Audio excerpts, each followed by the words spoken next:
So మొత్తానికి party ఫిరాయించిన ఎమ్మెల్యేల విషయంలో కనుక న్యాయ పోరాటంలో బీఆర్ఎస్ గెలిస్తే ఉప ఎన్నిక అనివార్యమైతే పబ్లిక్ పల్స్ ఎలా ఉంటుంది అన్న అంశంపైన రాజ్ న్యూస్ స్టడీ చేసింది. క్షేత్రస్థాయిలో పార్టీ ఫిరాయించిన 10 మంది ఎమ్మెల్యేలకు సంబంధించిన ఆయా నియోజకవర్గాల్లో పబ్లిక్ పల్స్ తెలుసుకునే ప్రయత్నం చేసింది రాజ్ న్యూస్.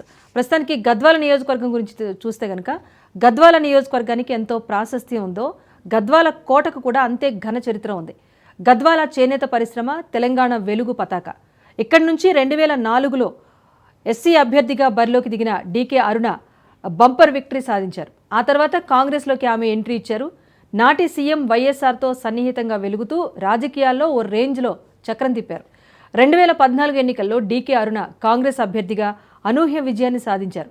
నాడు బీఆర్ఎస్ అభ్యర్థి బండ్ల కృష్ణమోహన్ రెడ్డిపై 8,000 ఓట్ల మెజారిటీతో ఆధిక్యాన్ని సాధించి విజయం సాధించారు. రాజకీయంగా పలుకుబడి ఉన్న డీకే అరుణ 2018లో బండ్ల కృష్ణమోహన్ రెడ్డి చేతిలో ఓటమి పాలయ్యారు. ఆ ఎన్నికల్లో కృష్ణమోహన్ రెడ్డి డీకే అరుణను 28,000 పైచిలుకు ఓట్ల తేడాతో ఓడించారు. ఇక 2023లో మళ్ళీ అదే సీన్ రిపీట్ అయింది. అయితే ఈ ఎన్నికల్లో అభ్యర్థులు మారారు. కాంగ్రెస్ నుంచి సరిత బరిలోకి దిగిన బీఆర్ఎస్ నుంచి బండ్ల కృష్ణారెడ్డి సూపర్ విక్టరీ సాధించారు. కాంగ్రెస్పై 7,000 పైచిలుకు ఓట్ల ఆధిక్యంతో గెలుపొందారు. 2023లో జరిగిన ఎన్నికల్లో బండ్ల కృష్ణమోహన్ రెడ్డికి 94,097 ఓట్లు రాగా కాంగ్రెస్ అభ్యర్థి సరితకు 87,061 ఓట్లు వచ్చాయి. ఆల్ ఇండియా ఫార్వర్డ్ బ్లాక్ పార్టీకి చెందిన వ్యక్తికి అనూహ్యంగా 13,454 ఓట్లు వచ్చాయి. బీజేపీ ఇక్కడ కేవలం 7,558 ఓట్లకే పరిమితమైంది. బీజేపీ ఫార్వర్డ్ బ్లాక్ చీల్చిన ఓట్లతో ఇక్కడ కాంగ్రెస్ అభ్యర్థి ఓడిపోయి బీఆర్ఎస్ అభ్యర్థి కృష్ణమోహన్ రెడ్డి విజయాన్ని సాధించారు. లోక్సభ ఎన్నికల్లో డీకే అరుణ మహబూబ్ నగర్ ఎంపీగా విజయం సాధించి ఇప్పుడు గద్వాల ఉప ఎన్నిక జరిగే పువ్వు పార్టీని గెలిపించాలని ఒక కసితో ఉన్నారని చెప్పేసి స్థానికంగా పార్టీ నాయకులైతే చెబుతున్నారు. మరోవైపు కృష్ణమోహన్ రెడ్డి ఎఫెక్ట్తో బీఆర్ఎస్ సైతం గట్టి అభ్యర్థిని బరిలోకి దించి తన సత్తా కూడా ఇక్కడ చాటాలి అనుకుంటోంది.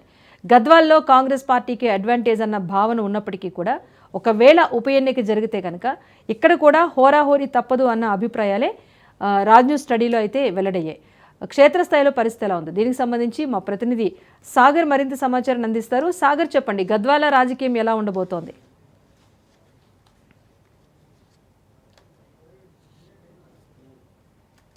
సాగర్.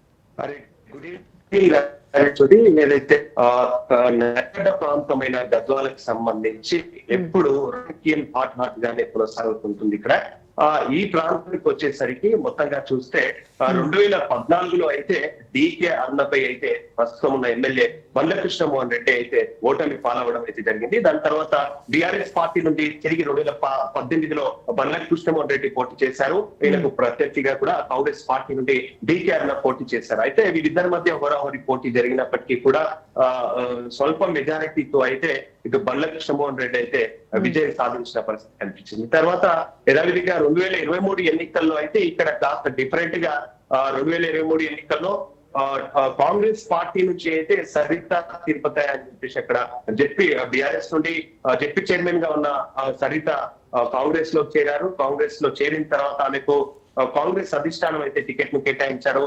ఇక్కడ నుండి కాంగ్రెస్ పార్టీ తరఫు నుండి అయితే సరిత తిరుపతి అయితే పోటీ చేశారు.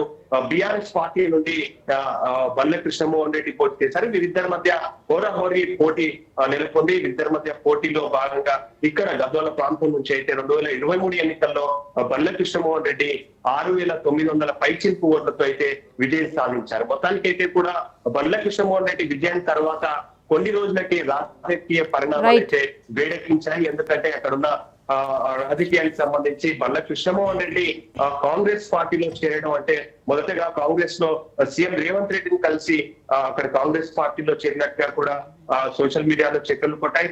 ఆ తర్వాత ఆయన చేరలేదంటూ కొట్టిపారేశారు. దాని తర్వాత కేటీఆర్ తో ఆయన కలవడం జరిగింది.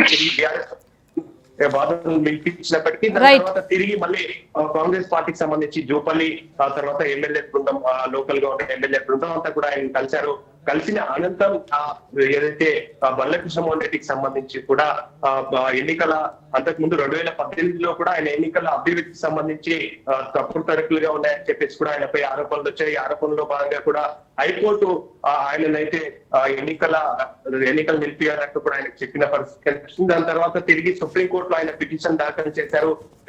పిటిషన్ దాఖలు చేసిన తర్వాత హైకోర్టు ఇచ్చిన తీర్పునైతే వాళ్ళు నిలిపివేయడం జరిగింది. దాని తర్వాత 2023లో గెలుపొందిన తర్వాత right Sagar, thank you. So మొత్తానికి ఇది గద్వాల్లో చూసుకుంటే కనుక ఇక్కడ కాంగ్రెస్ పార్టీకి అడ్వాంటేజ్ ఉంది అన్న భావన ఉన్నప్పటికీ కూడా ఎన్నికలు జరిగితే కనుక ఇక్కడ కూడా హోరాహోరీ తప్పదని వినిపిస్తోంది. రామ్మోహన్ గారు ఏం చెప్తారు గద్వాల నియోజకవర్గానికి సంబంధించి?